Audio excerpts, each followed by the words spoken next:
করছি এই কাজের জন্য আপনার এই একটা সেলাই মেশিন হাতিয়ার হিসাবে আমাদের কাজে লাগে। বিশেষ করে যে আপনার এই বেবি ড্রেস আমি যেমন একটা শোরুমে মাল দিই, আপনার 100 পিসের উপরে মাল যায় একসাথে, তখন আমার এই যে একটা সেলাই মেশিন থাকলে একজন যদি মজুরিটা আমাকে কম লাগবে, বা আমার মাধ্যমে আর 5 জন যখন কাজ পাবে তখন তাদেরও জীবন মানে তাদেরও কর্মসংস্থান হচ্ছে।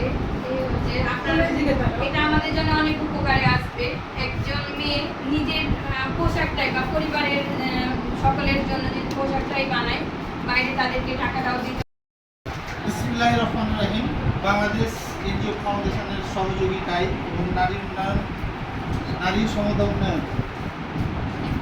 নারী উন্নয়ন সংস্থার কর্ণধার আফসানা আপার উদ্যোগে আজকের এই 19টি পরিবারের মাঝে সেলাই মেশিন বিতরণ ও প্রশিক্ষণ অনুষ্ঠানের উপস্থিত সম্মানিত সুধীজন সকলকে জানাই আমি আমার অন্তরের বই নমস্কার থেকে আন্তরিক সালাম ও শুভেচ্ছা। আসসালামু আলাইকুম।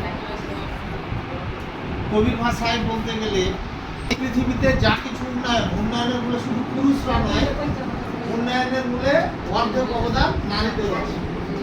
আমাদের দেশে সাধারণত নারী বেকারের সংখ্যাটাই বেশি। আমরা যদি নারী সামাজিকভাবে হবে, রাষ্ট্রীয়ভাবে আমাদের অর্থনৈতিক সংকট দূর হবে। এই যে আজকে আমরা মেশিন বিতরণ করব।